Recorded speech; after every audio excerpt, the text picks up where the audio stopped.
Bon Jean-Charles, ça y est, nous sommes installés, très confortablement installés, je te remercie et tu nous ouvres les portes du lieu que tu as choisi de nous faire découvrir, qui je crois est important pour toi. Est-ce que tu peux nous expliquer pourquoi? Bien sûr.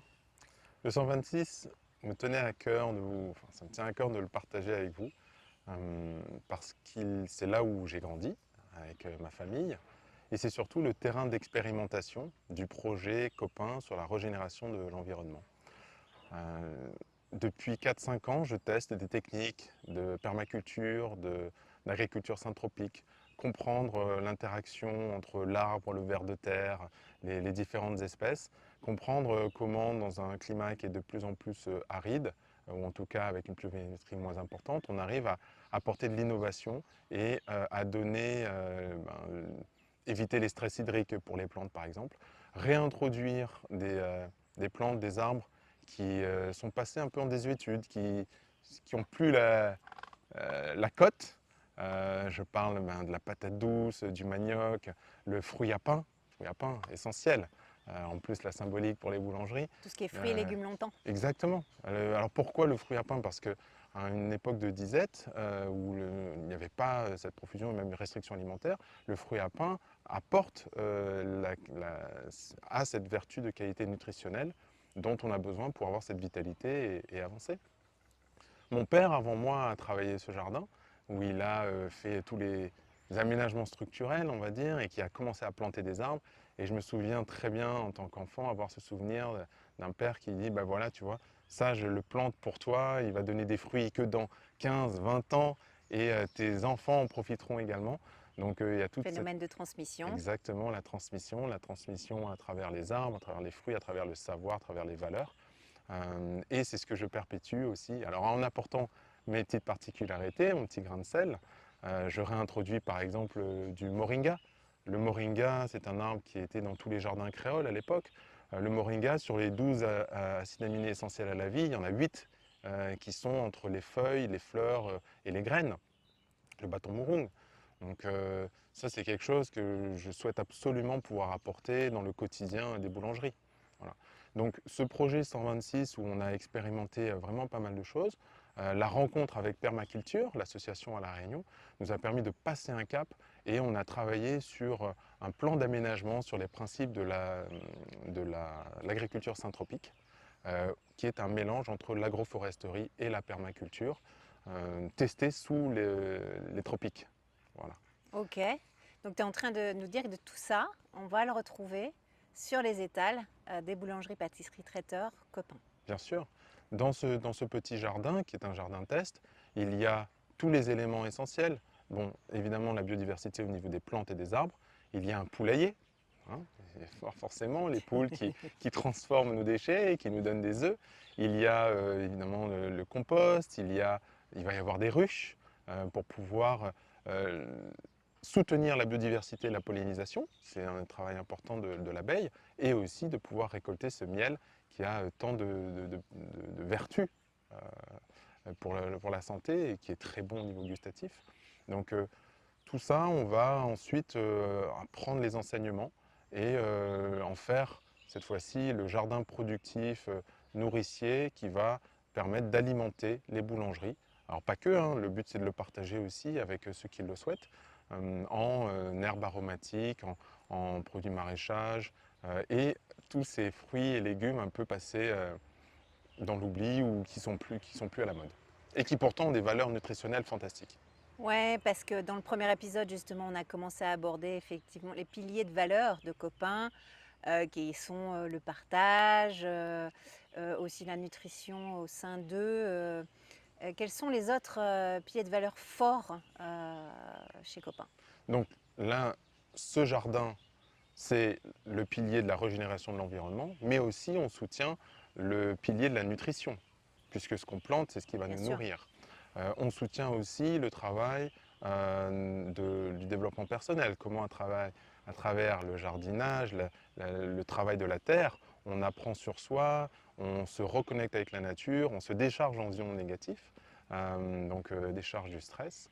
Les autres et aussi, il va y avoir toute une dimension associative, voilà, soutien du tissu Important. associatif, Mhm. exactement. Copain soutient trois grandes associations, voilà, sur le long terme, parce que toujours une vision long terme. Dans un contexte actuel et qui va s'amplifier dans le futur, où il y aura une réduction des budgets étatiques alloués aux associations, je cherche à apporter un peu de pérennité, de visibilité sur le budget de ces associations. La Fédération du rugby, pour les valeurs que le rugby transmet aux jeunes. Moi, je suis un enfant du rugby, hein. Tu fais l'essai, t'es transformé. Quand on se retrouve à devoir plaquer son adversaire, la première chose qu'on doit dépasser, c'est sa propre peur. Voilà. Et puis après, tout l'esprit de la camaraderie, donc de l'intensité du sport, mais à la fin, on se tape dans le dos, on est copains. Donc, le rugby, pour moi, est essentiel. Il apporte des vraies valeurs solides de convivialité, de dépassement de soi, de collectif. Ensuite, il y a l'association Rescue Océan. On était parmi les premiers à les soutenir depuis 2018, qui a la lourde tâche de nettoyer le littoral réunionnais, d'enlever tous ces déchets, plastiques, pneus, qui salissent en fait cette île paradisiaque. Et donc, à travers notre soutien de cette association, on contribue à maintenir ou à rendre plus belle, à la mesure de ce qu'on peut faire, notre petit coin de paradis. Et la dernière association, c'est Handisport, pour permettre aux personnes qui ont un handicap de vivre cette expérience fantastique qu'est le sport en compétition. Encore une fois, le dépassement de soi et l'esprit collectif. Donc ça, ce sont les trois associations que Copain soutient sur le long terme, avec une visibilité, une action pérenne au fil des semaines, des mois et des années. À cela, il y a évidemment les réponses quasi hebdomadaires de personnes, tel enfant qui veut aller pratiquer son sport en métropole, ou alors une école qui a besoin de lever des fonds pour organiser un événement. Et donc là, Copain les soutiennent à travers... Alors, les Chinois ont la diplomatie du panda. Nous, j'ai voulu appliquer la diplomatie du cake. Voilà. Donc, les personnes qui viennent nous voir, on leur offre des cakes. Et ensuite, alors déjà parce qu'on nous dit qu'on est plutôt bon sur notre savoir-faire pour ce produit-là. Donc, à eux, les personnes, les bénévoles, prennent ces cakes et ensuite ils les vendent à la tranche.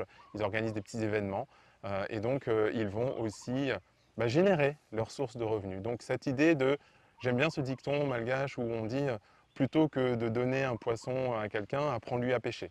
Voilà. Donc à travers, c'est ce qui nous permet de soutenir notre environnement immédiat de manière beaucoup plus fréquente que ce qu'on fait avec les grosses associations qui ont un calendrier un peu plus espacé.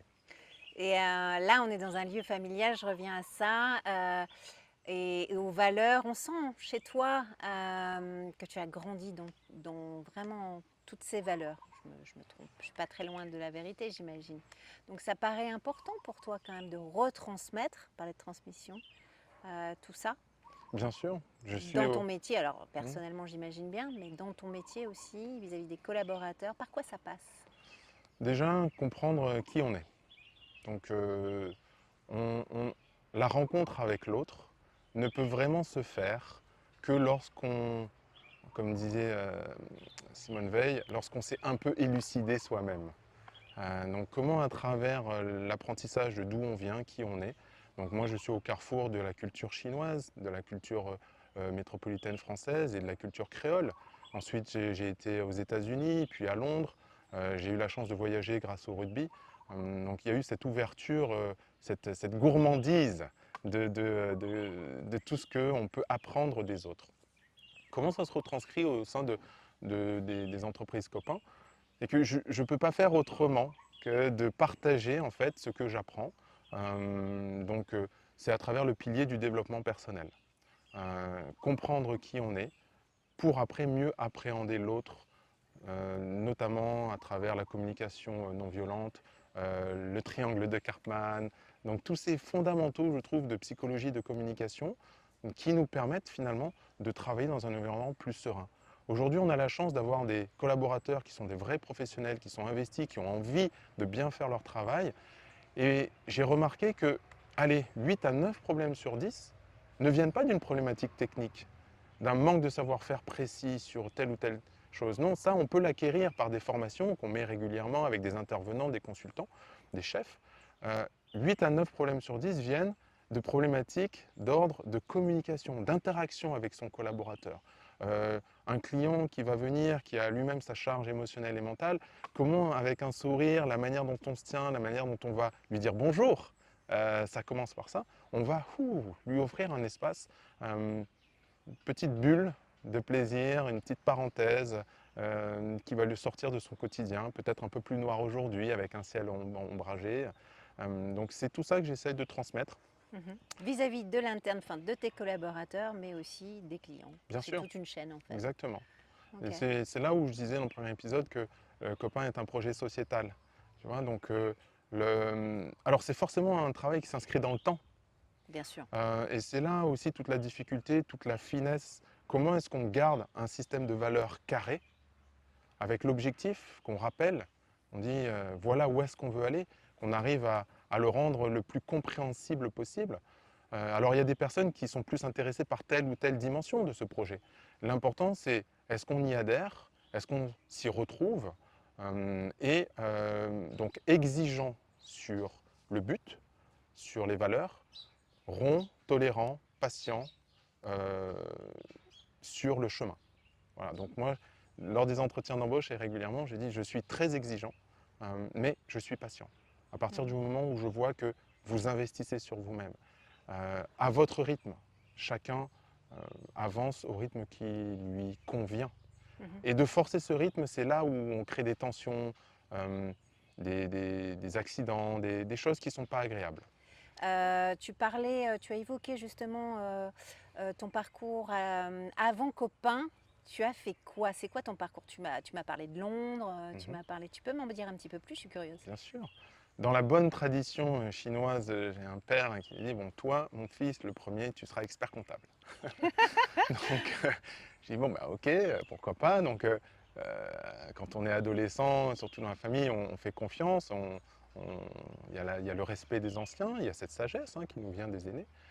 J'aime bien d'ailleurs une petite phrase, il dit dans la société confucéenne, ce qui va permettre la transition de la Chine et la réussite par rapport à d'autres pays, c'est qu'ils ont réussi à trouver une place pour les anciens. Nous, on va les mettre dans les maisons de retraite, alors que dans la société confucéenne, l'ancien a une vraie place et il apporte une vraie valeur C'est beau, au c'est quotidien. chouette. Donc l'ancien va moins prendre de décisions, mais il va donner des conseils. Donc à l'époque où je grandis, bon, tu seras expert comptable, c'est quoi la meilleure école pour faire expert comptable? C'est Dauphine. Et là, je m'avance dans cette voie. Aussi dans la conviction que la finance, même si je ne savais pas trop quoi faire, en fait, j'ai su ce que je voulais vraiment faire 6 mois après avoir terminé mes études. C'était la voie qui me laisse le plus d'options possibles. Donc Paris, 4 ans, Dauphine, et puis ensuite les États-Unis pendant 3 ans où je travaillais dans un fonds d'investissement qui levait des fonds auprès des Américains pour des biotech françaises. Voilà, j'ai fait ça pendant 1 an et demi.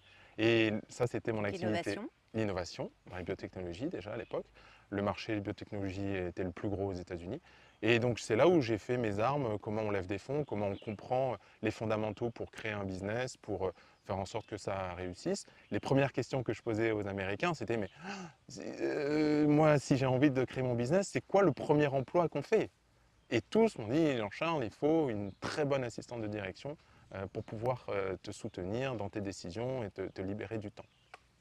Donc des choses comme ça qui m'ont permis de prendre, sans trop le savoir, des fondamentaux en ayant ce projet peut-être entrepreneurial parce qu'on est issu d'une famille d'entrepreneurs quand même. J'ai cru comprendre. Voilà. Puis après les États-Unis, j'ai fait 7 ans à Londres où j'ai créé mon entreprise justement, parti avec un sac à dos. Je me souviens de mon parrain qui m'a dit mais Jean-Charles, tu vas à Londres, mais tu sais où est-ce que tu vas? Je fais bah non, je vais trouver une fois sur place. Mais tu peux pas partir comme ça. Tiens, appelle notre tante Monique, elle est là-bas, elle va t'accueillir, je l'ai déjà prévenue. Et Monique a Donc été aventureux quand même. aventureux. Et Monique a été une deuxième mère pour moi. On a vécu vraiment des moments fantastiques avec son fils Edwin. Et si elle n'avait pas été là, mon aventure à Londres se serait terminée précocement.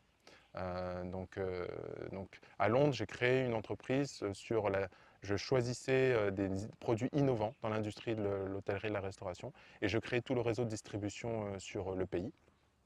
Donc j'ai fait ça pendant 7 ans, revendu l'entreprise pour ensuite revenir m'installer à La Réunion parce que ma famille me disait, bon, là tu commences à nous dire qu'il y a plus de variétés de fromage anglais que français, ça suffit, arrête tes bêtises, tu rentres à La Réunion, il y a des choses à faire. Oui, mais je vais faire quoi? Et tu verras, il y a plein de choses à faire. Et je suis rentré à La Réunion en octobre 2012. Ok, Voilà. super. Et donc, peu de temps après est né le projet Copain? Le projet Copain est né du fruit de rencontres.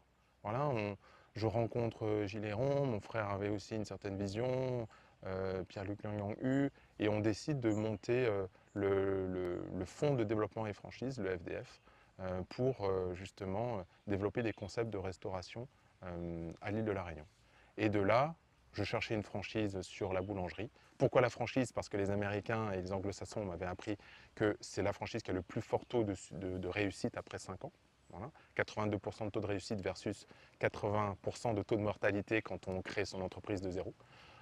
Mais à force de chercher de faire les foires, on essaye de trouver un concept de boulangerie et ça ne marche pas. On n'en trouve pas. Je ne trouve pas un concept qui nous permet d'apporter, selon moi, de répondre aux attentes des consommateurs de demain. Et donc on se dit, ben, qu'est-ce qu'il faut pour créer un concept? On a fait un tour de table et on s'est dit, ben, allez, on y va. Et c'est comme ça que Copain est né en 2014, en juin 2014, allez, fin juin, juillet 2014. Chouette, hyper inspirant. Merci, merci beaucoup de ce partage. Et on va devoir remonter en voiture. Je vais te raccompagner et puis on va aborder aussi une question essentielle de certains produits que tu es en train de développer. Si tu veux bien, on se remet en route. Avec plaisir.